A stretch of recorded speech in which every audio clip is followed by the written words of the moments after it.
오늘 본문은 에베소 지역의 전도입니다.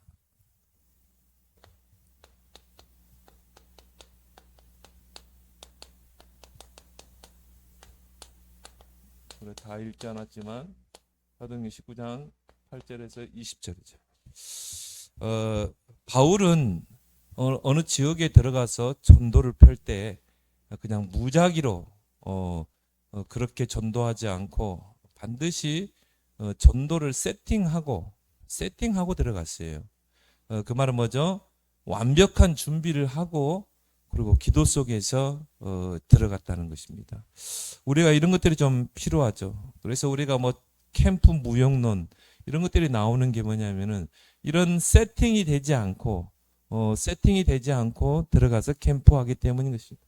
그래서 우리가 우리 전도에 들어갈 때는 예수님도 그렇죠. 둘씩 짝을 지어서 그리고 예수님께서 가고자 하는 그 고을에 제자들을 파송했죠. 마찬가지로 우리도 마찬가지입니다.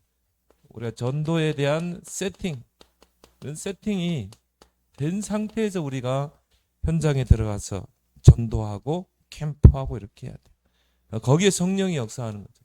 그래서 바울 전도의 그 특징을 보면 반드시 팀을 구성해서 들어갔어요. 물론 바울은 그리스도 복음으로 완전히 담당자죠. 그러나 전도는 혼자 할 수 있는 게 아닙니다. 왜? 이 흑암과의 영적인 싸움이기 때문이죠. 그래서 바울은 항상 현장에 들어갈 때 팀을 구성해서 들어갔습니다. 그래서 바울이 움직일 때 7, 8명의 그런 제자들이 함께 팀을 이루어서 들어갔죠. 거기에는 사역자, 이제 우리가 현장에서 만나는 사람에게 그리스도의 복음을 전하고 또 영접하면 또 개인 양육을 해야 되잖아요. 그리고 시스템이 세워지면 또 시스템을 또 완벽하게 구축하기 위해서 디모데 사역자, 디도 사역자 이런 사역자를 파송했다 이 말이죠. 그래서 바울이 움직일 때 이 바울과 함께 말씀 사역자들이 같이 따라붙었어요. 그리고 뭡니까? 이 서신을 전달하는 자, 또 이런 에베소 교회, 고린도 교회, 바울이 쓴 서신을 전달하는 자, 이런 전달자. 그리고 뭡니까? 바울이 이 편지를 쓸 때 바울이 눈이 어두워 가지고 이 글을 쓸 수가 없었어요. 그러니까 뭡니까? 이걸 대서해 주는 자. 바울이 이제 부르면은 그거를 대서해 가지고 그런 대서하는 일꾼들. 그리고 뭡니까? 또 두기고 팀. 그 교회의 사정을 바울 전도팀에게 알리고 또 바울의 사정을 교회에 알리는 이런 두기고 팀.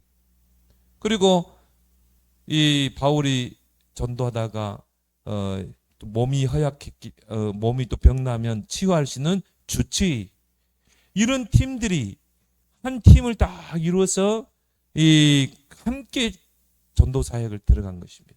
그래서 바울이 가는 곳마다 제자를 잡고 시스템을 세우죠. 그리고 지속할 이 시스템을 세우고 그리고 이 전도 운동을 확산시킨 것입니다. 팀 구성, 이런 세팅을 하고 현장에 들어간 것입니다. 그래서 사도행전 13장에 이 팀을 딱 구성하죠. 5인 1조 팀을 구성해서 현장에 들어간 것입니다. 그래서 우리가 정말 한 지역에 들어가서 제자를 찾고 시스템을 세우려면 사모직에 탐나고 이런 팀, 그리고 사모늘이 인생의 중심축이 돼요. 그렇죠? 138로 그 팀이 소통이 돼야 돼요. 오직 그리스도, 하나님 나라, 오직 성령. 그리고 뭡니까? 사모늘이 중심축이 돼야 돼요. 그래서 말씀을 들고 들어가서 예비된 현장에 제자를 찾는 것입니다. 그리고 전도 계획을 가지고 들어가는 것이죠. 그 사모늘이 중심축이 되고 또 삼마스터, 구원의 길, 개인 양육, 사모늘, 이런 마스터들을 데리고 들어가는 것입니다. 그래야 현장에서 만나는 사람 구원의 길 가지고 영접시키고 또 영접하면 개인 양육하죠. 사모늘 가지고 그 사람의 각인, 뿌리, 체질을 이런 삼마스터를 데리고 그리고 3 핵심 제자. 새 가족이 나왔을 때는 새 가족을 양육해야 되겠죠. 또 이 사람은 한 지역의 조장으로 세워야 되겠다. 조장으로. 이렇게 이 팀을 구성해서 현장으로 들어가는데 바울 팀은 성령 인도 받기 위해서 어떻게 했습니까? 금식했다고 그러죠. 이렇게 세팅을 해서 이제 지역을 선정하는 것입니다. 한 지역을 선정해서 그 지역을 철저하게 분석을 했어요.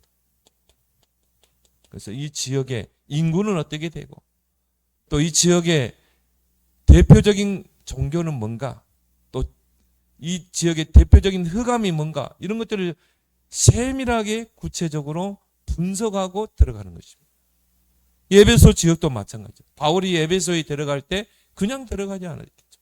그 에베소 지역에 대해서 구체적으로 순회를 하면서 분석을 했겠죠.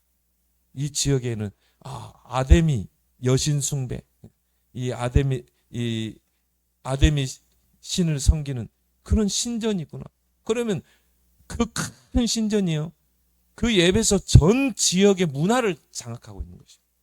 그걸 봐야 거기에서 뭐가 나오죠? 메시지가 나오게 되죠. 이 지역은 어떤 메시지를 가지고 들어갈 것인가. 또 이 지역은 어떤 전략을 가지고 들어가야 될 것인가. 이게 딱 나오게 되죠. 그래서 바울이 해당에 들어가서 하나님의 나라의 일을 설명하고 강론했다고 그랬죠. 이 분석에 따라서 전략과 메시지가 나오게 되고요. 그리고 거기에서 3호장이 나오는 것입니다. 황금어장 사각지대, 재앙지대. 이게 바로 우선 들어갈 현장이죠. 근데 바울이 어디로 들어갔어요? 회당으로 들어갔죠. 그 말은 뭘 말하죠? 그 에베소 지역에는 유대인들이 공동체를 이루고 살고 있었다는 거죠. 그 유대인들이 공동체를 이루면 반드시 회당을 짓죠. 그럼 유대인들이 모여 살고 있는 지역이라는 것입니다. 그래서 회당을 공략해 들어간 것입니다. 그리고 지역을 선정하고 나서 그 다음에 어떻게 했습니까? 지역을 분석하고 그리고 기간을 선정했어요. 이 지역에서는 며칠 동안 또 몇 달 그 기간을 정해놓고 이제 캠프로 들어가는 것입니다. 지역을 분석하고 캠프하고 그래서 뭐 석 달이면 석 달 안에 반드시 제자를 찾아내고 시스템을 세우고 나오겠다. 이런 기간을 딱 정했다. 그 말은 뭐죠? 목적이 있는 캠프를 했다. 기간을 정했다는 것은 분명한 목적을 가지고 들어갔다는 것입니다. 그래서 바울의 이 전도의 특징이죠. 그래서 오늘 8절에 보니까 바울이 회당에 들어가 석 달 동안 그랬죠.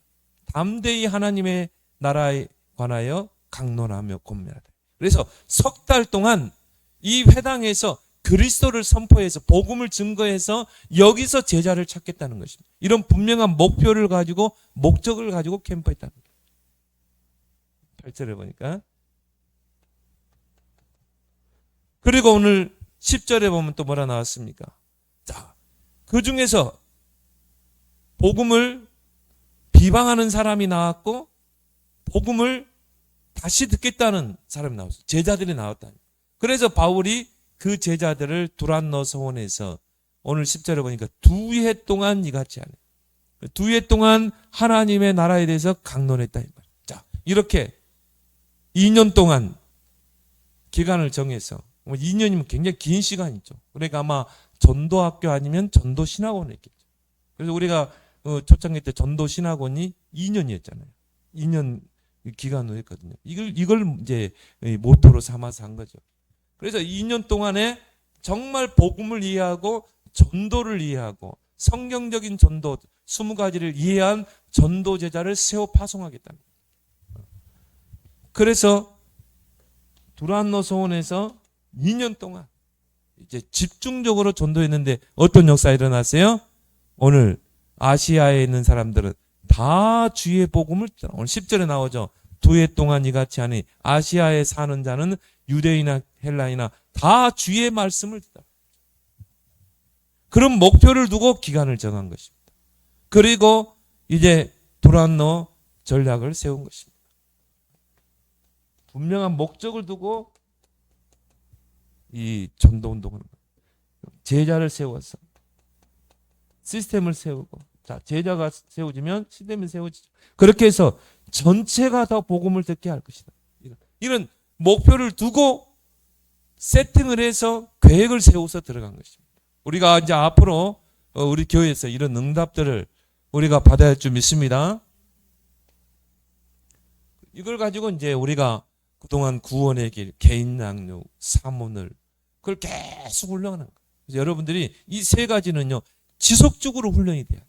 계속 구원의 길, 그리고 만나는 사람 구원의 길 전달하고, 그리고 여러분이 개인 양육, 만나는 사람이요 개인 양육하고, 영접하면 개인 양육, 개인 다락방 계속 해보세요. 실패하고 성공하고 상관없어요.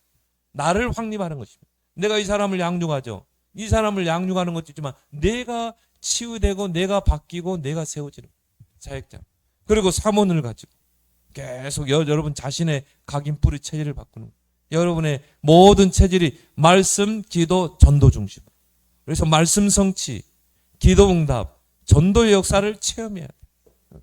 그리고 이런 제자들이 딱 나와서 이제 세팅을 해서 들어가는 것입니다.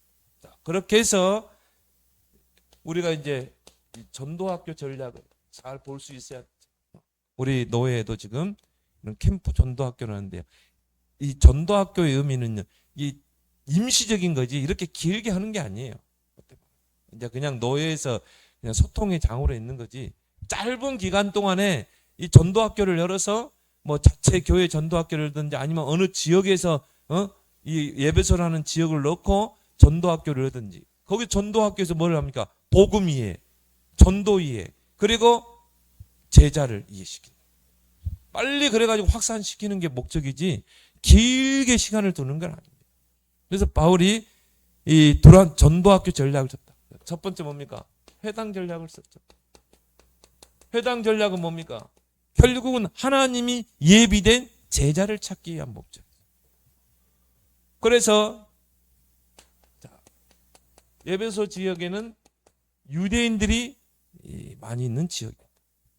거기에서 회당에서 뭘 전했습니까? 하나님의 나라를 증거했죠. 하나님의 나라. 석 달 동안 기간을 정하고 회당 전략으로 파고 들어갔어요. 그렇게 해서 하나님의 나라의 복음을 증거하는데, 자, 이제 거기서 반응이 나왔죠. 그 도를 비방하는 사람. 9절에 보니까 어떤 사람들은 마음이 굳어 순종하지 않고 무리 앞에서 이 도를 비방하거나, 그렇죠. 비방하는. 여러분들이 이제 전도하다 보면요, 무리가 있고 제자가 있어요. 이걸 잘 구분해야 돼요. 무리들은 절대 복음에 관심 없습니다. 그래서 그런 사람 붙잡고 오랫동안 다락방 할 필요 없어요. 그런 사람들 좀 기다릴 필요, 또 그 사람 무리가 또 갈급해가지고 제자 될 수 있거든요. 그러니까 버리지 말고 그 사람을 계속 관계를 하고 있다. 길가밭이 언제 갈급한 심령이 될지 모르거든요. 근데 제자는 툭 던져보면 딱 나오거든요. 그리스도의 반응을 일으키거든요. 제자는 누굽니까? 그리스도로 담난 자입니다. 그래서 어떤 사람 마음이 굳어 순종하지 않고 비방하고, 그래서 바울이 그들을 떠나, 그렇죠? 이제 아직 시간표가 아니니까 그 사람도 붙잡고 있을 필요가 없죠. 제자들을 따로 세웠다. 그렇죠? 제자들. 우리의 목적은 뭡니까? 제자를 찾고 시스템을 세우는 거죠. 그래서 따로 우리 한 지역에서 캠프하는 목적도 제자를 따로 세우기 위해서. 우리가 회당 전략도 결국은 제자를 찾아 따로 세우기 위해서. 그렇게 해서 바울팀이 어떻게 했습니까? 두란노 전략으로 들어갔죠. 목적은 뭐예요? 아시아에 있는 모든 사람들이 다 복음을 듣게 하는 전략으로 들어가는 거예요. 왜? 제자를 찾았기 때문에. 그래서 이 제자들은 이제 확립해야 되겠죠. 그래서 바울이 어떻게 했습니까? 소원을 빌렸죠. 소원. 두란노 소원. 그래서 이 소원은 뭐냐면은 이 강연장, 또 학교 그렇게 볼 수 있는, 학원 그렇게 이야기할 수 있어요. 그래서 철학자들이 강연하던 그런 강연장, 또 이런 학원을 빌렸다 이 말이죠. 그래서 그때 당시에 보면요, 거의 11시부터 오후 4시까지는 거의 소원이 비어있더래요. 비어있어요. 그래서 바울이 그 시간을 활용한 것입니다. 그렇게 해서 11시부터 4시 그 사이에 그 비어있는 시간, 이제 빌렸겠죠. 뭐 돈을 지불하고 빌렸든지 임대를 했든지 바울이 집중적으로 두란노 소원에서 이제 제자 사역을 하게 됩니다. 그래서 날마다, 그렇죠, 소원에서 날마다 강론하니라. 이게 중요하죠. 날마다. 그래서 우리가 전도학교 때 월요일마다 모이죠. 우리가 전도 신학원 할 때도 뭡니까? 딱 시간을 정해서 모였잖아요. 그 장소. 거기서 모였습니까? 계속 메시지 받았잖아요. 한 강사들이 와가지고. 또 우리가 한참 이 전도 신학원 할 때는요, 11시부터 오후 3시, 4시까지 했잖아요. 점심 사 먹고. 그래가지고 뭐 전도학 강사, 그 다음에 뭐 사도행전 강사, 구원론 강사 왔잖아요. 그럼 우리 두란노의 그 역사를 우리가 했다 이 말이에요. 그래서 얼마나 많은 제자들이 나왔는지 몰라요. 그 신학원을 통해 나온 제자들이 지금 전도자로 또 이 목회자로 또 평신도 제자로 세워지고 지금 이 운동을 계속 이어가고 있는 것입니다. 그래서 결국 목적은 뭐라고요? 전체가 다 듣게 하라. 이 목표를 가지고 두란노 전략. 이때는 기간을 좀 길게 잡았죠. 여기서는 2년을 잡았다. 여기서는 뭡니까? 회당에서는 석 달. 이게 분명한 목적을 가지고 바울이 회당 전략 그리고 두란노 전략을 쓴 것입니다. 그래서 우리 교회가 한참 이제 전도운동이 일어나면 이런 것들 다 회복해야 돼요. 회당 전략, 전도학교 전략, 신학원 전략. 우리 자체 신학원도 할 수 있는 거예요. 이제 제자들이 막 몰려들고 계속 영접운동하고 개인 다락방 운동이 일어나고 지역 다락방이 곳곳에 세워지면 새가족들이 몰려들죠. 근데 새가족을 교회에 온 새가족을 그냥 두면 안 되겠죠. 전도학교를 통해서 빨리 전도를 이해시켜야 된다. 그렇게 했는데 자, 10절에 뭐라 나왔습니까? 2해 동안 이같이 하니 아시아에 사는 자는 유다인이나 헬라이나 다 주의 말씀을 듣다. 결국 목적을 두고 했다. 이 아시아에 있는 사람들이 전체가 다 복음을 듣게 할 것이다. 그러면 어떻게 돼요? 전 지역의 시스템이 세워지죠. 지금으로 말하면 망대. 그래서 망대가 뭔가? 유 목사님 특징이 뭐냐? 언어의 마술사예요. 말수 표현이 그렇지만 다락방을 망대로 표현했다. 곳곳에 망대를 세우는 것입니다. 제자를 세우. 그러니까 전 아시아에 있는 사람들이 복음을 받을 수밖에 없는 것이죠. 이게 바로 두란노 전략이다. 자, 그 결과 어떻게 됐습니까? 결과 오늘 17절에서 20절까지 나옵니다. 자, 회당 전략, 두란노 전략을 썼는데 흑암 세력이 무너져 버립니다. 이 에베소 지역의 흑암 세력이 무너진 거예요. 그래서 이 에베소 지역은 철학과 문화와 예술의 도시예요. 또 무역 도시입니다. 그리고 관문이에요. 유럽에서 아시아로 갈 때 그 관문, 그게 에베소예요. 아시아에서 유럽으로 들어갈 때 그 관문이 바로 에베소 지역입니다. 굉장히 풍요롭겠죠. 그리고 거기에는 세계 7대 유물에 속하는 아데미 신전이 있었어요. 그래서 우리가 고대 7대 불가사의라고 그러죠. 큰 아데미 신전이 있었습니다. 바로 달의 여신 아르테미스, 그 여신을 숭배하는 그 신전이 있어요. 여신과 관계된 거는 뭡니까? 음란이에요. 그래서 이 달의 여신 아르테미스는 다산과 풍요를 상징하는 신. 그래서 그 신전 안에는요, 이런 창녀들이, 그리고 이런 제사를 지낸 여신에게 제사를 지내거나 하고 이 굉장한 음란한 행위라. 그런 지역이에요. 그리고 이 아데미 그 숭배 영향이 그 지역을 다 장악하고 있는 것입니다. 어느 정도냐? 은 장색들, 은 세공업자들이 그 아데미 신상을 만들어서 그 여신상을 만들어서 돈벌이를 할 정도. 그러면 뭐 그 지역을 완전히 문화를 장악하고 있다고 보면 되겠죠. 그게 이제 오늘 18절부터 나오잖아요. 이거 뭡니까? 그것 때문에 이 핍박이 막 돌아오죠. 소동이 일어나게 되죠. 23절에 보니까 그때쯤 되어 그 도로 말미암아 적지 않은 소동이 있었으니 즉 데메드리오라 하는 어떤 은장색이 은으로 아데미 신상 모형을 만들어 직궁들에게 적지 않은 벌이를 하겠더니. 그러니까 이 아데미 신상을 만들어서 관광 거기 오는 에베소에 오는 많은 사람들에게 돈벌이를 했다 이 말. 팔았어요. 뭐 그 지역의 문화가 어떤 문화였는지를 여러분 대충 직감하겠죠. 그러니까 아데미 그 여신 그 문화가 그 지역을 완전히 장악하고 있는 것입니다. 그런 흑암 지역에 바울이 이런 세팅을 해서 들어간 것입니다.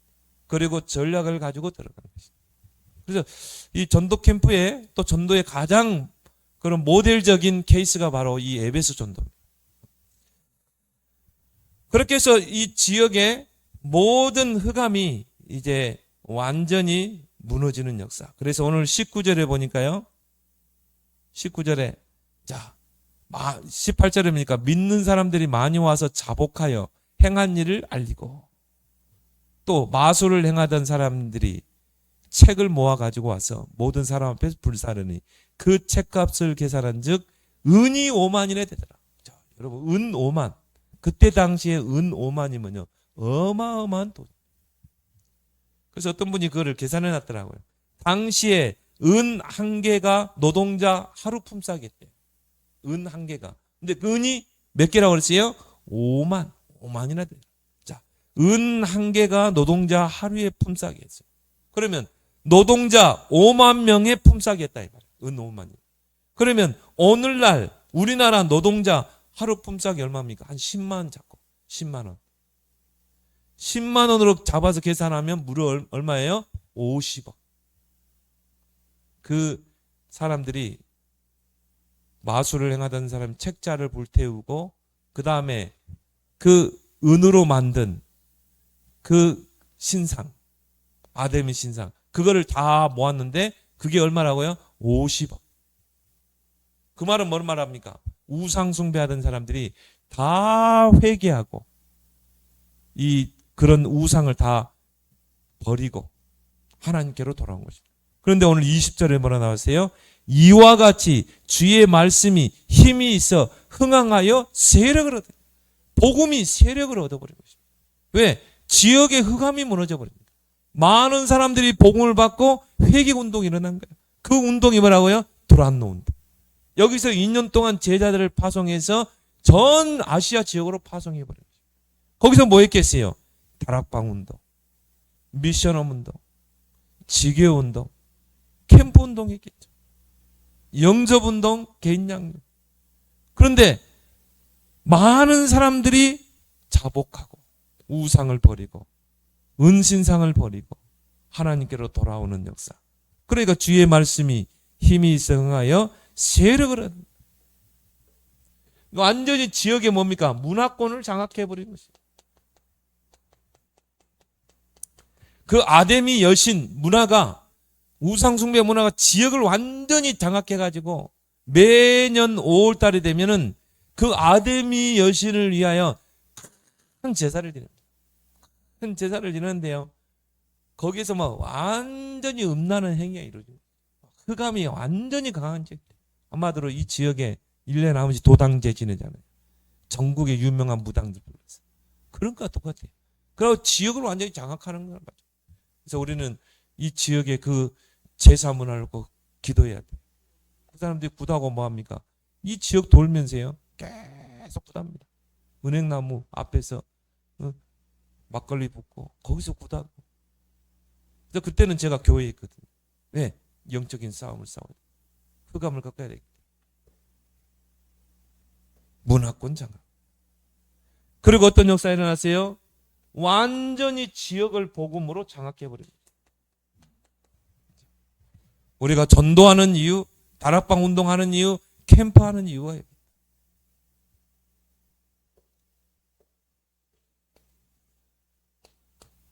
자, 이걸 가지고요, 이제 우리가 지속할 시스템을 세워야 됩니다. 결국은 전도는 뭡니까? 지속할 시스템을 세워야 됩니다. 그래서 지속할 시스템을 만들어야 된다. 어떻게 만들면 되는가? 한 팀이 중요하다. 바울과 그 전도팀. 오직 사모직에 완전히 답니다. 사모늘이 인생의 중심축이. 그래서 이제 요즘 좀 우리 사모늘 방 보면서요. 야, 빨리 좀 회복해야 되겠다. 사모늘 다들. 이제 진짜 회복하길 바랍니다. 말씀, 기도, 전도. 이제 회복해야 돼요. 그래야 이게 전도운동이 확 일어나는 것이죠. 제일 여러분이 사모를 하게 되면 여러분 자신이 바뀌게 돼요. 여러분 자신의 영적 상태가 바뀝니다. 마음의 상태가 바뀌게 됩니다. 그렇죠? 내 생각이 오직 말씀, 기도, 전도에 있는데 안 바뀌겠어요? 사람이라는 것은 내 생각이 거기에 집중되면 내 마음도 가게 돼 있는 거예요. 그렇죠? 마음이 있는 곳에, 생각이 있는 곳에 마음이 있는 거 아니겠습니까? 내가 말씀, 기도, 전도 중심으로 살면 거기에 나의 모든 영적 상태는 가게 돼 있는 것입니다. 네, 회복하길 바랍니다. 이런 사람이 한 팀이 돼야 돼. 3 마스터, 3가지의 마스터, 구원의 길 마스터, 개인 양육 마스터, 사모늘 마스터, 3 핵심 제자.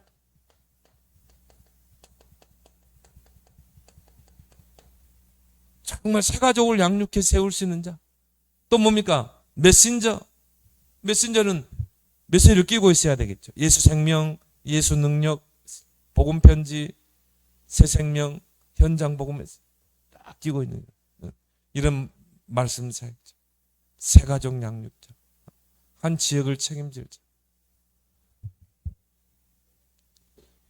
이 사람이 한 팀을 딱 이뤄야 돼요. 이게 지속 시스템입니다. 그렇게 해서 뭡니까? 이제 현장에 들어가서 영접운동 막 개인 양육 하겠죠. 거기서 새 가족들이 들어오겠죠. 그러면 어떻게 해야 돼요? 빨리 교회 안에 전도학교를 해야 돼요. 교회 자체 전도학교. 근데 이 전도학교를 세우는 시간표가 뭡니까? 새 가족들이 몰려들 때. 현장에서 영접운동, 현장에서 개인 양육, 현장에서 다락방을 통해 새 가족들이 딱 몰려들 때 교회로. 그때 빨리 뭡니까? 전도학교를 열어야 돼요. 왜? 우리는 새 가족들을 재생산시켜야 되거든요. 그래서 전도학교를 열어서 오늘 두란노에서 이 바울팀이 2년 동안 집중했잖아요. 자, 전도학교의 목적은 뭡니까? 빨리 새 가족들을 복음을 이해시켜라. 또 기존 신자들을 복음을 이해시켜라. 정말 예수가 그리스도라는 사실. 이걸요, 성경 66권을 가지고 복음을 이해시켜야 돼요. 그래서 성경 66권을 그리스도의 복음으로 볼 수 있도록. 또 모든 문제, 사건 다 그리스도로 볼 수 있도록. 그래서 복음에 완전히 탐난 제자를 세워야 돼요. 보세요. 흑암이 꺾이겠어요? 안 꺾이겠어요? 꺾일 수밖에 없죠. 성경 66권을 복음의 눈으로, 그리스도의 눈으로. 모든 문제, 사건을 그리스도의 눈으로. 이런 제자들을 빨리 세워라. 뭘 이해시킵니까? 전도를 이해시켜야 돼요.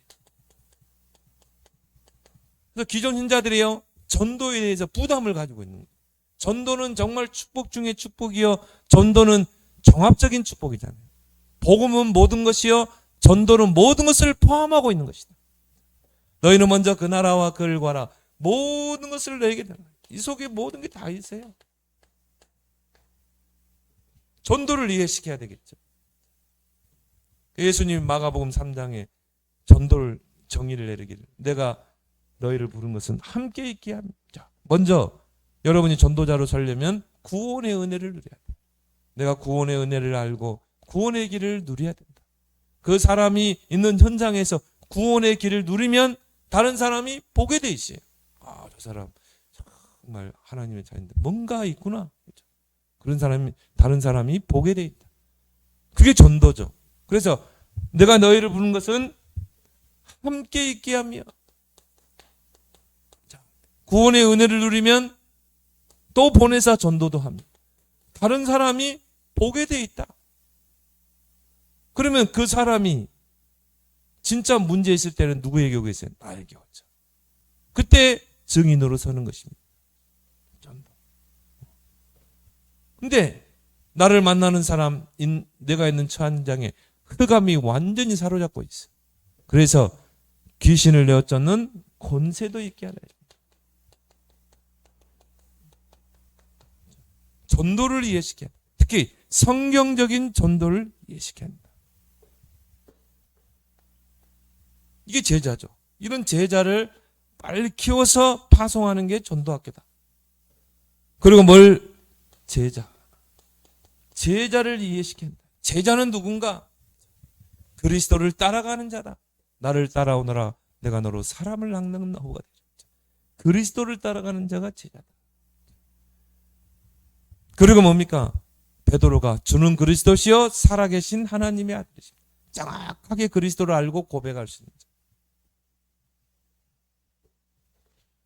그러면서 우리가 이 제자에 대한 이런 메시지들이 있죠. 우리가 7대 여정이라고 하죠. 7대 여정을 알고 10가지 신앙 발판을 가지고 모든 문제, 모든 일, 모든 사건을 다 발판으로 삼는 거예요. 그리고 뭡니까? 10가지 비밀. 특징이 뭐예요? 다 반대면.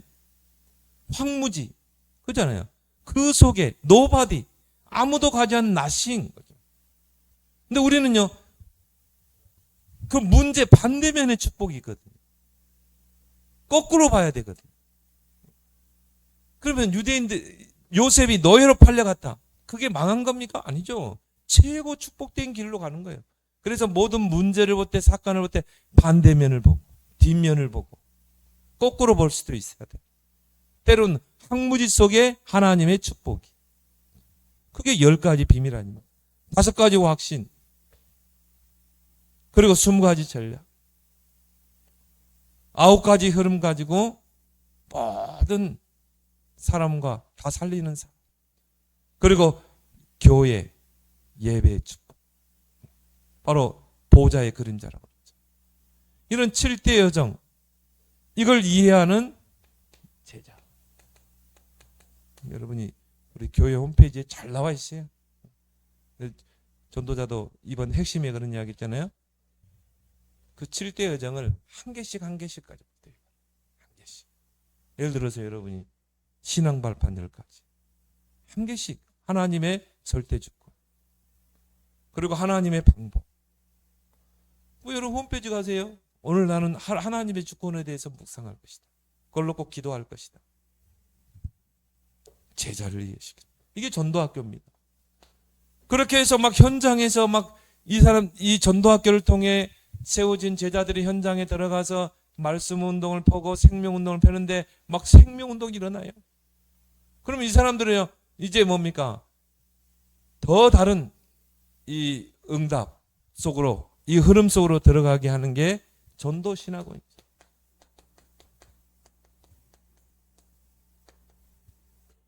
그래서 전도학교는 짧은 기간 동안에 제자를 세워서 파송하는 거고, 신학원은 뭡니까? 길게, 장기전. 그래서 우리가 신학원은 몇 년이었죠? 2년 했잖아요. 2년. 그리고 나서 우리가 만든 게 선교사 훈련이었죠. 그래서 전도 신학원에서 뭘 했습니까? 20가지 전략. 이걸 이해시켰어요. 그래서 전도를 이해시키고, 그 현장을 이해시키고, 그리고 뭡니까? 다락방, 팀사역, 미션홈, 전문교회, 지교회. 20가지 전략. 이거를 이해시켰죠. 성경적인 전도.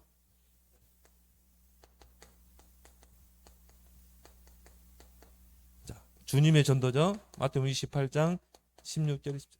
5가지 전략이죠. 너희는 가서 제자를 삼고 세례 주고 가르쳐 지키게 하라. 재생산. 성경적인 전도. 우리는 문 두드리고 외치고 그리고 뭐 진돗개 전도 그런 전도가 아닙니다. 주님이 이미 성경적인 전도, 주님의 전도 전략을 이야기했어요. 그걸 이해시키는 게 바로 전도 신학원이다. 그러면서 뭡니까? 전도 신학원은 이 제자들이 전체 흐름을 탈 수 있도록 하나님의 시간표 속에 그렇게 해서 전 제자들을 하나로 묶었잖아요. 그래서 우리가 전 지역에 전도 신학원이 있었죠. 그렇게 해서 어떻게 했어요? 한 흐름을 타고 가는 것입니다. 이게요, 전 교단이 이단으로 찍고 대적해 왔지만 무너지지 않았어요. 무서운 시스템입니다. 오히려 이때 전도운동의 확산이 크게 일어난 것입니다. 이런 것들을 이제 우리가 회복해야 될 줄 믿습니다. 그래서 우리가 이제 이 에베소에 일어났던 이 전도운동을 이제 회복할 수 있도록 우리 함께 오늘 받은 말씀 붙잡고 오늘 에베소 지역의 이 전도가 우리 개인의 현장에서 또 교회 현장에서 지역에서 회복되게 해달라고 우리 합심으로